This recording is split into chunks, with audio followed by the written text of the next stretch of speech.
Assalamualaikum warahmatullahi wabarakatuh. Nama saya Rian Cendra Gunawan dari S1 Keperawatan tingkat 3B. Di sini saya akan menjelaskan contoh soal AGD.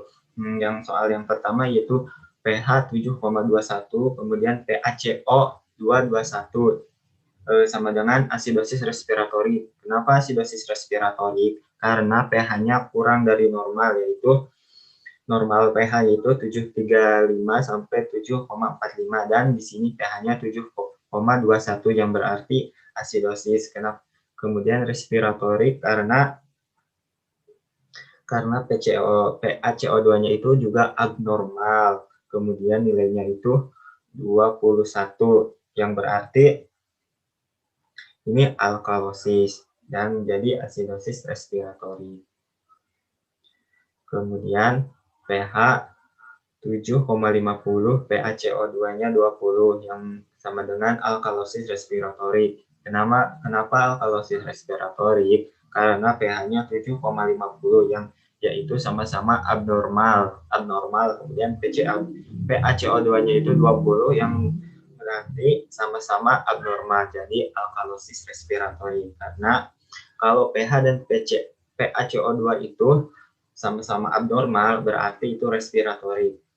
Kemudian di sini ada yang metabolik. Sebelum itu konsepnya yaitu jika pH dan HCO3-nya dua-duanya abnormal, berarti itu metabolik.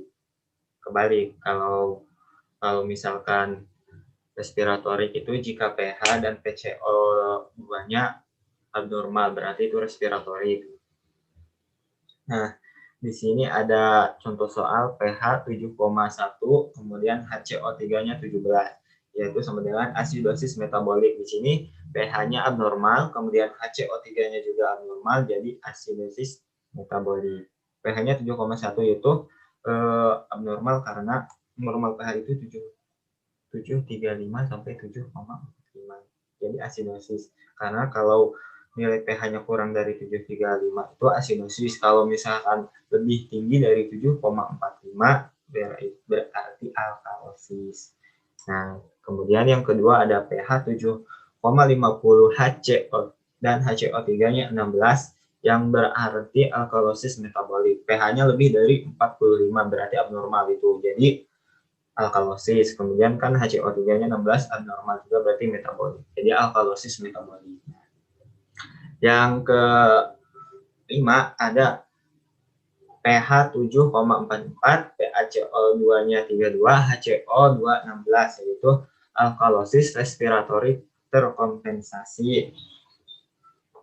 Yang artinya pH-nya itu 7,44 berarti normal, kemudian PaCO2-nya itu abnormal dan HCO2-nya 16 berarti abnormal. Karena syarat untuk menjadi alkalosis respiratori terkompensasi penuh, maaf ini enggak ditulis sebenarnya, terkompensasi penuh yaitu pH-nya harus normal dan PCO2 dan HCO2-nya harus abnormal, baru bisa menjadi terkompensasi penuh.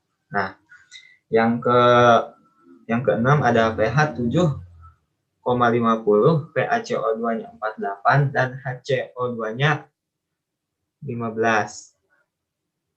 Yang berarti ini alkalosis respiratori terkompensasi sebagian. Kenapa disebut alkalosis respiratori terkompensasi sebagian? Karena pH-nya abnormal 7,50 melewati batas normal yaitu normalnya 7,45 berarti alkalosis. Kemudian PaCO2-nya juga abnormal serta HCO2-nya juga abnormal yaitu 15.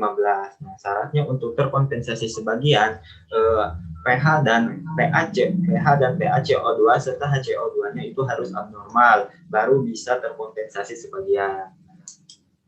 Yang selanjutnya yang nomor terakhir pH-nya 7,2, PaCO2-nya 36, HCO2-nya 16. Yaitu asidosis metabolik tidak terkompensasi. Kenapa tidak terkompensasi?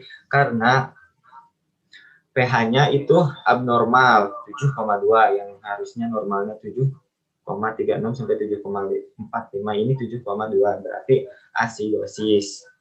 Kemudian PaCO2-nya 36, 36 berarti normal, dan HCO2-nya 16 abnormal. Jadi syarat tidak terkompensasi itu pH harus abnormal, kemudian PaCO2 atau HCO2 salah satunya harus abnormal, baru bisa menjadi tidak terkompensasi. Baik, sekian penjelasan soal analisa gas darah dari saya. Assalamualaikum warahmatullahi wabarakatuh.